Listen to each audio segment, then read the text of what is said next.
Welcome to Saturday's news headlines, where we start with good news from Africa. M23 rebels and the Democratic Republic of Congo government signed a permanent ceasefire agreement in Doha on Saturday, aiming to end fighting in the war-torn east.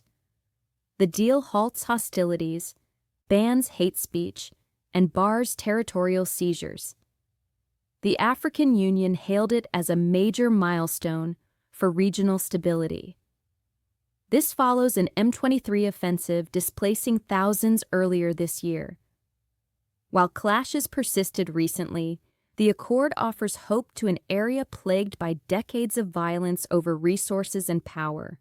A delegation from the EU Bishops' Commission returned from a 3-day solidarity visit to western Ukraine.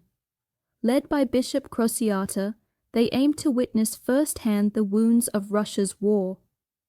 The bishops attended a soldier's funeral, visited growing military cemeteries, and met charity workers aiding victims and veterans. They also conferred with Ukrainian church leaders. Deeply moved by the suffering and soldiers' sacrifices, the bishops vowed to advocate strongly within the EU for a just peace and increased peace efforts. At least 90 Gazans, including 36 aid seekers, were killed in Israeli strikes since dawn, hospital sources announced today. Hamas's armed wing stated it prefers an interim truce in talks with negotiators from Qatar and Egypt, but may demand a full ceasefire deal if current talks fail. A spokesman accused Israel of rejecting recent proposals to release all hostages and permanently end hostilities. Separately, the EU welcomed a U.S.-brokered Israel-Syria ceasefire, urging all parties to respect it.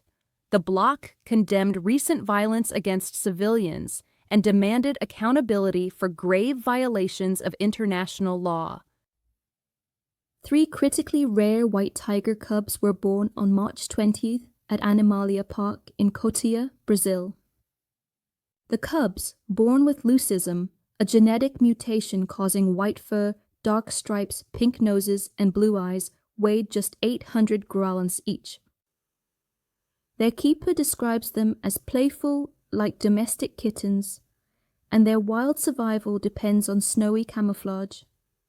Adults can reach 250 kilos.